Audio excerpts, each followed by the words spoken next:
എന്തോ ഒരു വലിയ സർവാധിപത്യമാണ് ഈ പറയുന്നത്.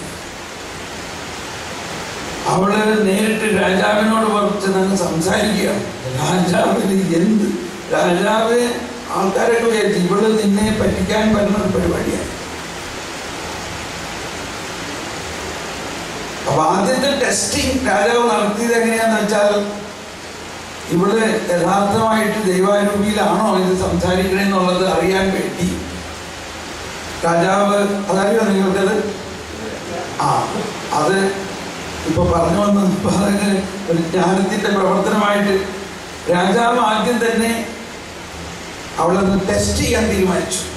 ഇത് അവളെ ടെസ്റ്റ് ചെയ്യാൻ വേണ്ടി അയാൾ എന്ത് ചെയ്യുന്നു വെച്ച് കഴിഞ്ഞാൽ, അവിടെ രാജാവിൻ്റെ കൂടെയുള്ള വേറൊരാളെ രാജാവിൻ്റെ സിംഹാസനത്തിൽ ഇരുത്തി രാജാവിൻ്റെ എല്ലാ ഓർണമെന്റ്സും കിരീടവും എല്ലാം ധരിപ്പിച്ച് അവിടെ ഇരുത്തി. ഇവൾ ശരിക്ക് ദൈവാരൂപിയിലൂടെയാണ് ഇതെല്ലാം പറയണമെങ്കിൽ അവൾക്ക് മനസ്സിലാകണം ഇത് ഡ്യൂപ്ലിക്കേറ്റ് രാജാവാണെന്ന്. മനസ്സിലാകുമോ ഇല്ലെന്ന് അറിയാൻ വേണ്ടി. അതുപോലെ തന്നെ അപ്പൊ അവിടെ വന്നു, രാജാവിനെ വണങ്ങി രാജാവിനോട് സംസാരിക്കണമെന്ന് പറഞ്ഞപ്പോ അത് പറഞ്ഞു, നിങ്ങളല്ലല്ലോ രാജാവ്. കണ്ടോ, ഉടനെ എനിക്കത് പറയുമ്പോൾ പോയിത്തിരിക്കുക. ഉടനെ രാജാവിന് മനസ്സിലായി. അപ്പൊ എല്ലാവരും രാജാവ് ഇവളെ പറയണത് കേൾക്കാൻ പോകുകയാണെന്ന് പറഞ്ഞപ്പോ ഇവളിങ്ങനെ സന്ദേശം അയച്ചിരിക്കുകയാണ്. എന്നോടിങ്ങനെ കർത്താവ് പറഞ്ഞു, ഞാൻ രാജാവിനെ വന്ന് കാണണം, ഞാൻ വളരെ രഹസ്യമായിട്ട് ചില കാര്യങ്ങൾ പറയണം. ഇത് ഫ്രാൻസിലെ കിരീടം വീണ്ടും എടുക്കാൻ ഫ്രാൻസിലെ രാജാവ് തന്നെ രാജ്യം ഭരിക്കും എന്നതിനെല്ലാം വഴി കാണിച്ചു തരാം. ബാക്കിയുള്ളവരാരും ആ റിസ്ക് എടുക്കാൻ തയ്യാറായില്ല. പക്ഷേ രാജാവ് പറഞ്ഞു, നമുക്ക് നോക്കാം. അങ്ങനെയാണ് രാജാവ് ഇങ്ങനെ അവളെ പരീക്ഷിച്ച്, അങ്ങനെ പടിപടിയായിട്ട് രാജാവ് കൺവിൻസ്ഡായി ഇവള് ദൈവം തന്നെയാണ് ഇവളിലൂടെ സംസാരിക്കുന്നത്. 19-കാരി പെൺകുട്ടി ജോൺ ഓഫ് ആർക്ക് ഫ്രാൻസിന്റെ സൈന്യത്തെ നയിക്കുകയാണ്. ഞാൻ ഈ പതാക ഇന്നലെ പറഞ്ഞപ്പോഴൊക്കെ എൻ്റെ മനസ്സിൽ കാണുന്നത് ആ ജോൺ ഓഫ് ആർക്ക് പതാകയുമായിട്ട് യുദ്ധത്തിന്റെ മുൻപേ കുതിരപ്പുറത്ത് പോണ രംഗമാണ്.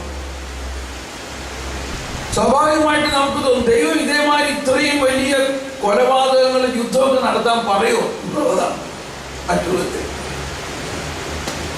എനിവേ അങ്ങനെ ഫ്രാൻസ് തിരിച്ച് പിടിച്ചു ബ്രിട്ടീഷുകാരുടെ കയ്യിൽ നിന്നും. എന്തിനു വേണ്ടിയാണ് ഫ്രാൻസ് തിരിച്ചു പിടിച്ചത്?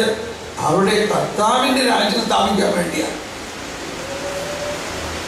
ആ ഫ്രാൻസിലെ രാജാവ് ഒരു ക്രിസ്ത്യൻ രാജ്യമാകാൻ വേണ്ടിയാണ്. ആ ഫ്രാൻസ് ആണ് ഇപ്പോഴത്തെ അവസ്ഥ. നോക്കി, ഓക്കെ. അത് കഴിഞ്ഞ് ഇത്രയും വലിയ വിജയമുണ്ടായി. അങ്ങനെ രാജ്യം വിജയിച്ചു, രാജാവ് വിജയിച്ചു. വലിയ ആഘോഷത്തോടു കൂടി രാജാവിനെ വാഴിക്കുകയാണ് ഫ്രാൻസ് തിരിച്ചു പിടിച്ചിട്ട്. അത് കഴിഞ്ഞ ഉടനെ തന്നെ ഇവൾക്കെതിരായി മറ്റു ചില ശക്തികൾ നീങ്ങി. ഇവൾക്ക് കിട്ടിയ വെളിപ്പെടുത്തലുകളെല്ലാം പാഷാണ്ഡതയാണെന്നും ഇവളെ കൊല്ലണമെന്നും പറഞ്ഞ് അങ്ങനെ ഇവളെ ട്രാപ്പിലാക്കി ഇവളെ കത്തിച്ച് കൊല്ലുകയാണ്. അത് കത്തിച്ച് കൊല്ലാൻ തന്നെ തീരുമാനിക്കുന്നത് ഒരു ബിഷപ്പാണ്. പക്ഷെ അവളത് അതും അവൾ ദൈവത്തിൽ നിന്ന് തന്നെ സ്വീകരിക്കുകയാണ്.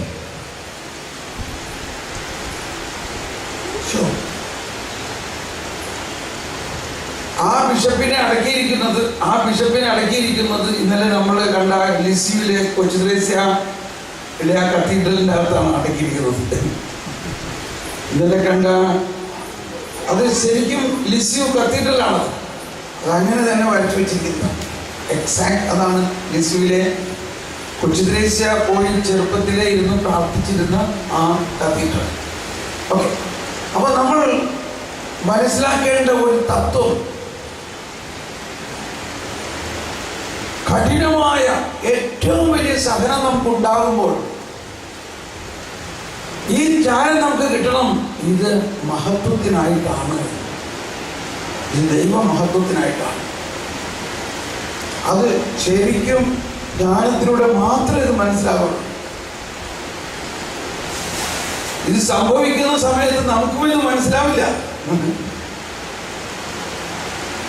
വളരെയധികം ജ്ഞാനം കിട്ടുമ്പോഴേ ഇത് മനസ്സിലാവുള്ളൂ. ഇത് ദൈവത്തിൻ്റെ തന്നെ പ്ലാനാണ്. എനിക്ക് ഒരു ദുഃഖവെള്ളിയാഴ്ച തന്നാൽ മാത്രമേ എനിക്ക് ഉയർപ്പിൻ്റെ അനുഭവത്തിലേക്ക് പ്രവേശിക്കാൻ പറ്റുകയുള്ളൂ. എനിക്ക് യേശു അനുഭവം എന്ന് പറഞ്ഞാൽ യേശുവിനെ പോലെ തന്നെ, അതാണ് എൻ്റെ ശിഷ്യനായിരിക്കാൻ ആഗ്രഹിക്കുന്നവൻ ഞാൻ ആയിരിക്കുന്നിടത്തായിരിക്കും. ഗോതമ്പ് മണി യോഹന്നാന്റെ സുവിശേഷം 12-ാം അധ്യായം 24 മുതൽ 26 വരെയുള്ള വാക്യങ്ങൾ വായിക്കാം. സത്യം സത്യമായി യോഹന്നാന്റെ സുവിശേഷം 12 മുതൽ 24 വരെ, 24 മുതൽ 26 വരെ എല്ലാവരും എടുത്ത് വായിക്കാം.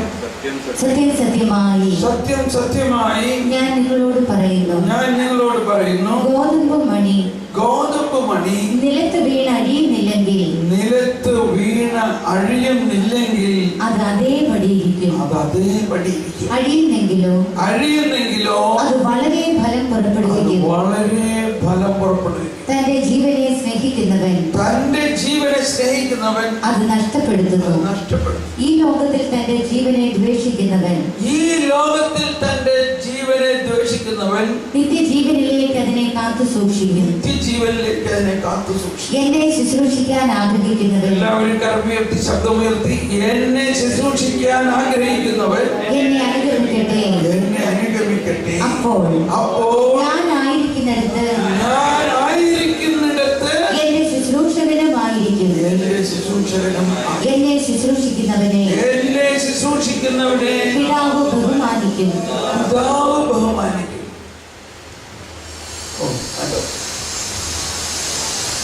എന്തൊരു വലിയ കാര്യമാണ്.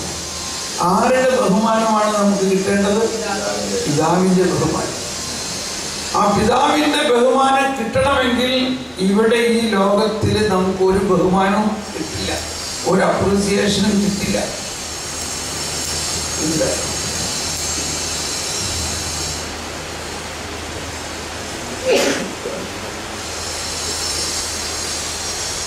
പക്ഷെ ഇത് സംഭവിക്കുന്ന സമയത്ത് നമുക്കിത് മനസ്സിലാവും. നമ്മൾ ഇത്രയും കഷ്ടപ്പെട്ട് അത് ചെയ്തിട്ട് അവർ താങ്ക്സ് പോലും പ്രാർത്ഥിക്കുന്നു.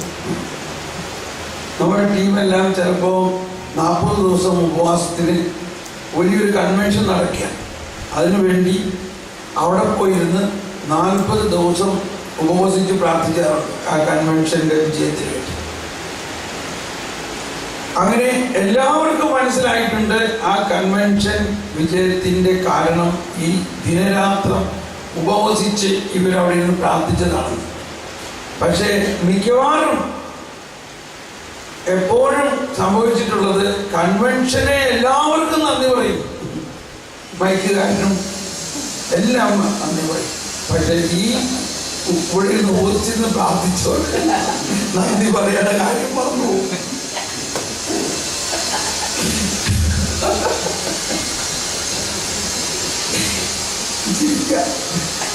അപ്പോ കൺവെൻഷനൊക്കെ ഭയങ്കര വിളിച്ചായിരുന്നു. അപ്പൊ ഞാൻ കൺവെൻഷൻ കഴിഞ്ഞ് വിളിച്ചു ചോദിച്ചു, അതിനെ കൺവെൻഷനൊക്കെ ഭയങ്കര വിളിച്ചു. പക്ഷെ ഞങ്ങൾക്ക് ഭയങ്കര മനപ്രയാസമായിപ്പോയി. അതുകൊണ്ട് അവരെല്ലാവർക്കും നന്ദി പറഞ്ഞു, ചപ്രാശിക്കും ടോയ്ലറ്റ് കഴിയാവർക്കും ഒക്കെ നന്ദി പറഞ്ഞു.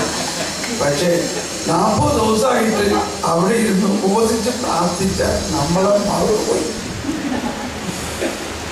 അപ്പൊ ഞാൻ പറഞ്ഞു ഇത് സംഭവിച്ചല്ലോ. അപ്പോൾ നമ്മൾ എൻ്റെ കർത്താവെ ആദ്യം എനിക്കും അത് പ്രയാസമായി.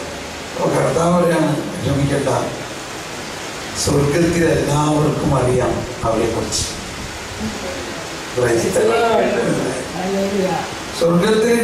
സ്വർഗത്തിലുള്ള എല്ലാവർക്കും അറിയാം. ആ കൺവെൻഷനിൽ 40 ദിവസം ഇവര് വാസ്തവത്തിൽ യേശുവിനോട് കൂടെ ഇരുന്ന് പ്രാർത്ഥിച്ചതെല്ലാം സ്വർഗത്തിൽ തങ്ക ലിപികളാൽ രേഖപ്പെടുത്തിയിട്ടുള്ളതാണ്. ഇതാണ് പ്രത്യേകിച്ച് നമ്മുടെ ശുശ്രൂഷകൾ, മധ്യസ്ഥ പ്രാർത്ഥന പോലെയുള്ള വലിയ ശുശ്രൂഷകളുടെ. അപ്പോൾ അതും സഹനത്തിലൂടെ ആയാൽ മാത്രമേ നമ്മൾ ലോകത്തിൻ്റെ ആ അപ്രീസിയേഷൻ കൊണ്ടൊന്നുമല്ല ശുശ്രൂഷ വിജയിക്കുന്നത്. പിതാവിൻ്റെ ബഹുമാനം, പിതാവ് ബഹുമാനിക്കുന്ന പറയണം. പിതാവ് ബഹുമാനിക്കണം.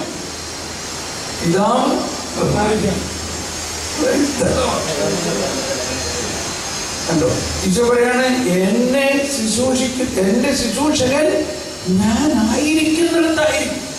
എന്താ ഞാൻ ആയിരിക്കുക? അതാണ് നമ്മൾ കേട്ടില്ലേ, അടിക്കാൻ വന്നവന് മുതുകും, താടി വീഴ്ച പഠിക്കാൻ വന്നവന് ചെകിടും കാണിച്ചു കൊടുക്കുന്ന അവസ്ഥയാണ് ഞാൻ ആയിരിക്കുന്ന അവസ്ഥ.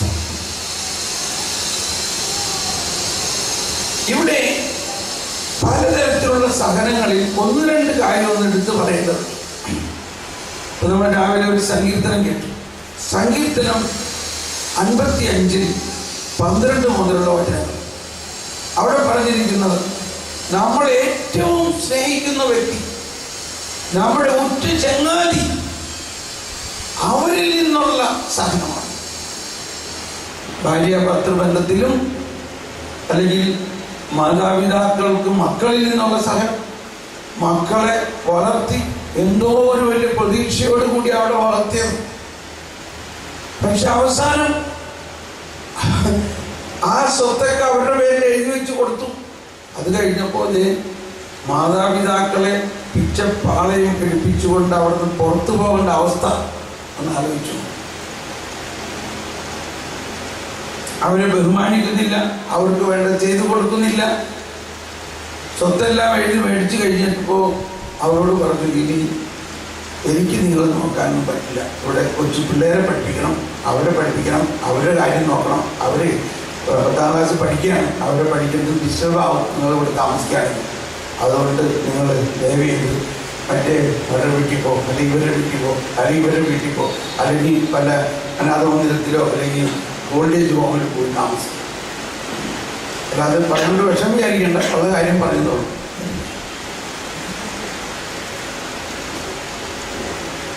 അപ്പോൾ ഓൾഡ് ഏജിലേക്ക് കിടക്കുന്ന ഒരു അമ്മച്ചി പറയായിരുന്നു, എല്ലാം ഭംഗിയായിട്ടില്ലേ അമ്മച്ചി? എല്ലാം ഭംഗിയായിട്ടുണ്ട്. പക്ഷെ എൻ്റെ ഹൃദയത്തിൽ ഉള്ള ഏറ്റവും വലിയൊരു വേദന, ഞാൻ 5 മക്കളെ പെറ്റ് വളർത്തി, അവരെ പഠിപ്പിച്ച് വലുതാക്കി, അവരെ കല്യാണം കഴിപ്പിച്ച് അവർക്ക് കൊച്ചു മക്കളായി, അവരാർക്കും എന്നെ ഒന്ന് നോക്കാനുള്ള മനസ്സുണ്ടായില്ലല്ലോ. ഇതാണ് ഇന്നത്തെ ഒരു ലോകത്തിൻ്റെ അവസ്ഥ. അപ്പോ അതും നമ്മൾക്ക് വരാനിരിക്കുന്ന ഒരു കാര്യമാണെന്ന് ഇപ്പോഴേ വിചാരിച്ചു. അതാണ് വരാനിരിക്കുന്നതിന് മുൻകൂട്ടി തന്നെ കാണാം. അപ്പോ നമ്മുടെ ഏറ്റവും ഉറ്റ സുഹൃത്തുക്കൾ തന്നെ നമ്മൾ വളരെയധികം ശുശ്രൂഷയിൽ സഹായിച്ച് നമ്മൾ വളർത്തിക്കൊണ്ടുവന്നവരെല്ലാം നമുക്ക് എതിരാവുന്ന ഒരവസ്ഥ. നമ്മൾ വളരെയധികം സഹായം ചെയ്ത ആളുകൾ വിശ്വസിക്കാൻ പറ്റില്ല, അവർ നമുക്ക് എതിര് പറയണ കാണുമ്പോൾ അവസ്ഥ. ഇതായിരുന്നു ഈശോയുടെ ആ ഗെത്സമനിലുണ്ടായ മറ്റൊരവസ്ഥ. താൻ സ്നേഹിച്ച അപ്പസ്തോലന്മാരിൽ തന്നെ ഒരാൾ വഞ്ചിക്കുന്നു, ഒരാൾ ഒറ്റിക്കൊടുക്കുന്നു, മറ്റൊരാൾ തള്ളിപ്പറയുന്നു. ഈശോന് ഇതൊക്കെ അറിയാമായിരുന്നതായിരുന്നു.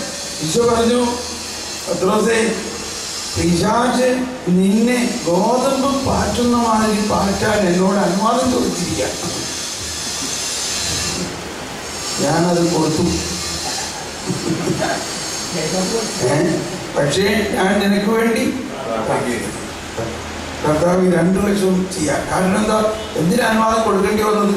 ആ തിരുവെഴുത്ത് പൂർത്തിയാകേണ്ടിയിരിക്കുന്നു.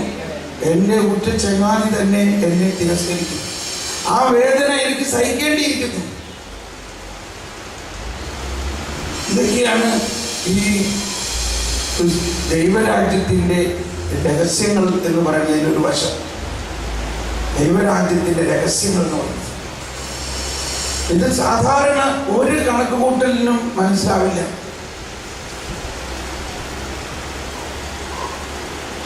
നമ്മൾ പെസഹ വ്യാഴാഴ്ച പാല് കുറുക്കി, പാലും ഇണ്ടേറിയപ്പവും പാലും കുറുക്കി ഇണ്ടേറിയപ്പം കഴിക്കാറുണ്ടല്ലേ?